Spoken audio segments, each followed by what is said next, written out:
ညပစွန်စီအောင်တန်းတောင်းနှံနေနောက်သူရှူဝင်ပြီးဆိုထန်းတော်ဦးရဲ့လွန်လုံးမို့အမိန်တို့ဤဆိုပြုံးမင်းရခလမ်းမှာခင်လေးမပါတော့လို့မပြေမဆိုအိတ်တန်းတန်းငါတေးနဝင်မချိုး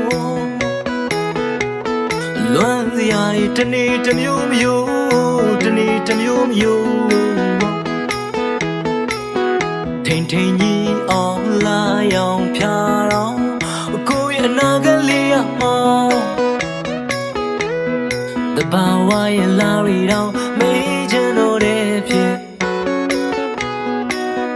လေးပြင်းရဲ့လွမ်းရောင်ဖန်ဆောင်အတေးရဲ့ပကြီးကလေးမြင်ရောင်တဘာဝရဲ့